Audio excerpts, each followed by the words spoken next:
Hello' ফ্ৰেণ্ডসকল, আজি গুচ্চিপ লাচ্ছি বনাবলৈ লৈছোঁ। ঘৰতে অতি সহজে বনাব পৰা ৰেচিপি হয় আৰু ইয়াৰ বাবে মই লৈছোঁ 200 ml দৈ আৰু 1 পেকেট গুচ্চিপ।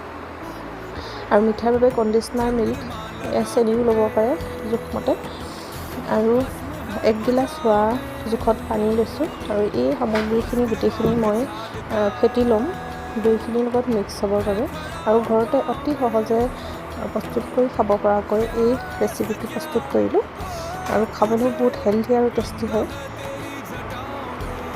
আৰু ড্ৰাই ফ্ৰুট দিবৰ বাবে পিস্তা আৰু কেশৰ লৈছোঁ, নাইবা আপোনাৰ আলমণ্ড বাদাম থাকিলে সেয়াও দিব পাৰি, কিন্তু পিস্তা দিলে বেছি সোৱাদযুক্ত হয় আৰু বহুত হেল্ডি আৰু টেষ্টি। এনেকৈ অতি সহজে আমি ঘৰতে প্ৰস্তুত কৰি খাব পাৰোঁ। যিসকলৰ ৰাতিপুৱা দৈ খোৱাৰ অভ্যাস আছে তেওঁলোকেও খাব পাৰি।